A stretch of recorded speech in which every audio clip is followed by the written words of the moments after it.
you something. Give me your paw. Give me the paw. Come on. Give me your paw. All right, don't give me your paw. What a well-behaved dog, huh?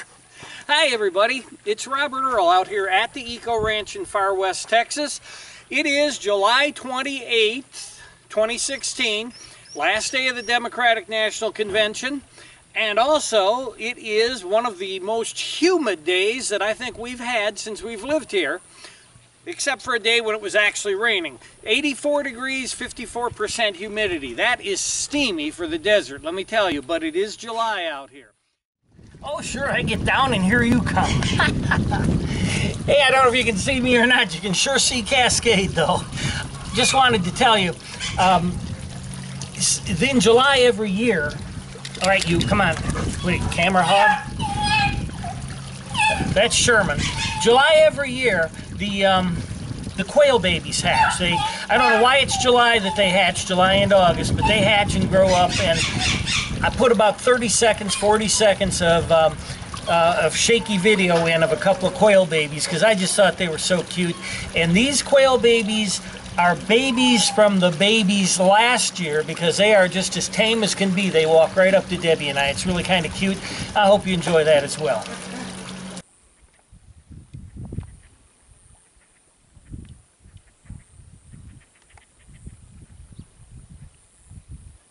This is my vlog. I'm going to try to do it as quickly as I can.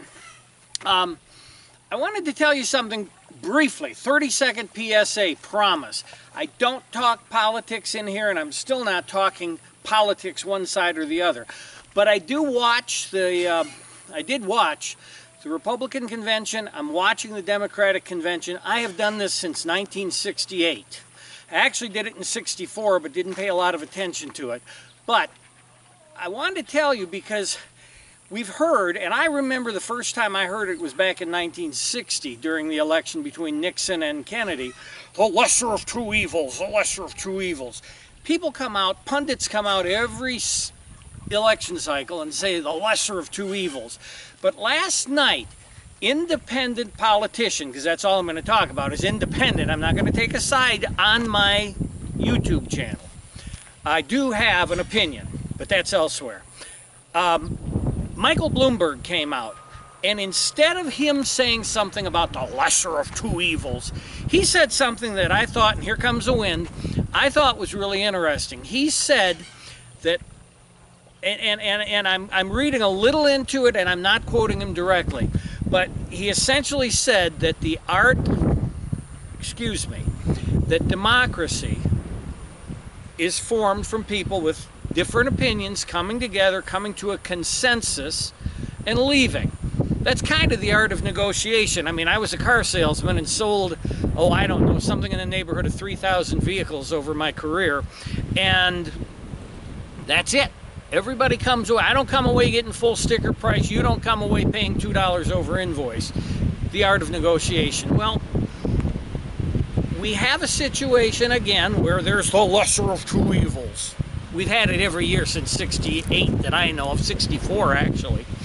And Michael Bloomberg put it quite nicely. He didn't say vote for the lesser of two evils. He said vote for the candidate that best suits your ideas, your ideals, and your vision for America. He didn't say lesser of two evils. So, and he was addressing, of course, the Bernie Sanders people. You're not happy with what you got, necessarily, because it wasn't Bernie, but be happy with as much as you got. And the line I'm trying to make, and it went over 30 seconds, I apologize, is don't fail to vote.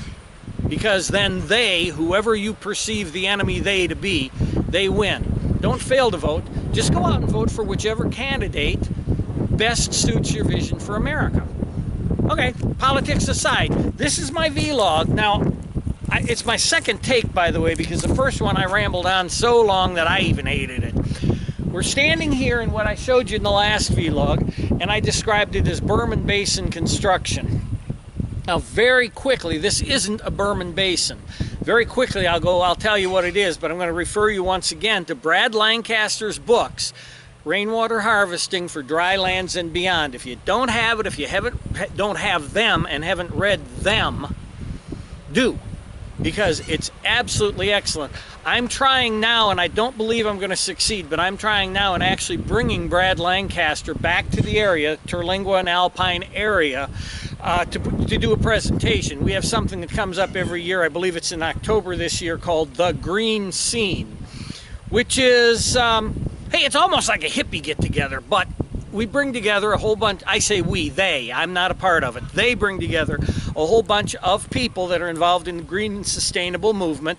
They give seminars, lectures, and that. It'd be great to bring Brad Lancaster. It involves a bit of money that they don't have and probably don't want to raise. Even if they have it, they want to put it elsewhere. So I'm not sure we'll pull it off.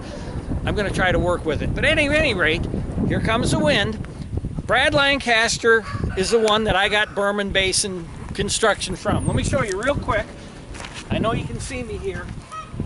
This is the part that I was describing in the last vlog as a basin I was making, as a berm, as in Berman Basin. And essentially how you build a Berman Basin, you take dirt from here, you throw it behind here. You don't have to shore it up like this. In fact, I just did this for the look. But you do make a berm, something that water can't flow over. You make it in a way, in a smile. Of course, the bottom of the smile is the deepest part, and then where the smile ends, let's say up here, it'll fill up, then the water gently flows out, and we'll hit another berm and basin, and another one on this side, then two more, until you run out of slope. And it's not a way of impounding water necessarily that you can use for drinking water. In fact, I mentioned to Debbie putting a liner down here, because I do have a liner. She said no, because we're getting runoff from all the construction up here. She said, nah, I don't want to drink it. And as always, she made sense. Even if she didn't, she made sense, because that's the secret to being married so long. But at any rate, this whole arroyo is going to be blocked off so we don't lose any rainwater into the main arroyo where it just washes away. We're not going to impound it. We're going to hold it so it sinks into the ground. Now, I've dug holes 3 weeks, a month after we've had a rainstorm here, and I go down about that far and I'm starting to hit wet soil. Well, trees put roots down that far minimum. And so if I can get water held in this area, it doesn't have to be here, it can be on the outside of the berm or outside of the basin. If I can hold water here, then we can draw off of that water. Even though we don't see it, it's down there. That's the whole purpose. So this is my most convenient arroyo. It's also a show place. When you come to see the place, you will see this arroyo. So we're going to clean it up, get rid of some of the trashier plants here, make it look pretty, and finish it on down there. So that's what I've worked on, and I'm going to get behind the camera, and I'm going to do two things. I'm going to just real quickly show you this construction, which is called a check dam, because it checks the flow of water. I've got about 2 acres, maybe 3, that the water pours down and comes down here. That water is starting to pick up speed right about here, and it just keeps roaring. That's why the arroyo gets narrower, because it's got more speed and it's gouging through. It's narrower down here. The idea is to check the flow of that water. Now, I don't believe that we get enough rain here in any given storm that will actually overwash or overflow this check dam. But behind it, there's also more water, another, I think about 3 acres also, that comes down from both sides into the behind this check dam, and that'll be checked by a check dam at the very end. So we'll hold all this water. The idea is to plant trees here and create an environment that when we're gone, the trees will still grow, because I won't have to be out here putting water on them. Now, I do now. So let me show you from behind the camera, show you how I finished out the check dam, and I want to show you the moringa trees, because you'd be surprised how much they've grown. Well, hang on, I'll be right with you. All right, I'm back, and I'm showing you, well, of course, you see the moringa trees and the I am Groot sign. This is where I actually ended the rock coming from the patio. There's going to be a gap, and then the rock will pick up again, and it's just mainly for looks. There is no real function to it except look. The same thing with the rocks going down here. It just looks good. And I'm going to have to finish out the rocking. I know the wind's up. I'm sorry. Page one was so long, even without the wind, you would have hated it. You see the bentonite? I put the bentonite over the dirt. I actually used dirt from over where I'm standing here to make this hill. And the end of it down there is the same height as right here.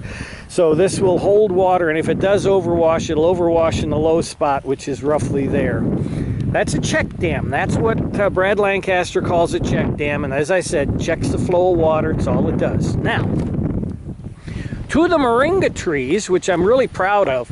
I'm planting moringas around this side and on the slope and on the terraces here, along with the vetiver grass when next year when we replant the vetiver, because I'm pretty sure I pretty much killed it. That's my fault. But let me show you the three that I actually don't know if I showed you the third one, but we'll show you these two. This was the one that I had first planted. Hasn't gotten much bigger. I think he's gotten bushier, but not bigger. Now, this one here, if you've watched my videos growing moringas, and I say right in it, I am not an expert, but the others, almost all the others that I'm going to show you now, I grew by putting on scraping up the casing of the seed, the shell, and soaking it and then growing them on paper towels. This one here, I just stuck a seed in the ground and stuck a feather in it so I knew which one was which, and it's growing just as well as all the others. Now this one here actually was, the one I just showed you here is the same age as this one, but this one has taken off and grown, and this one looks very poorly. And this is a lesson for anybody growing moringa. The reason this one looks so poorly is because I accidentally peed on it one night. And I didn't know, I didn't come out with my flashlight. I accidentally peed on it and said, hey, I'm peeing on my moringa. Peed on this one a little bit, and you see the yellow leaves. So moringas do not like to be over-fertilized. They won't take a direct hit of urine, particularly from your dog. So if you have a moringa tree that you want to grow, make sure that you protect it from your dog peeing on it. Now these I planted yesterday just to ring the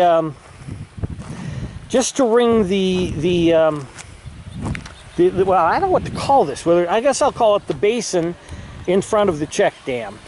Now that one there I had planted 2 weeks ago. I believe I planted that with the last vlog. But these are new.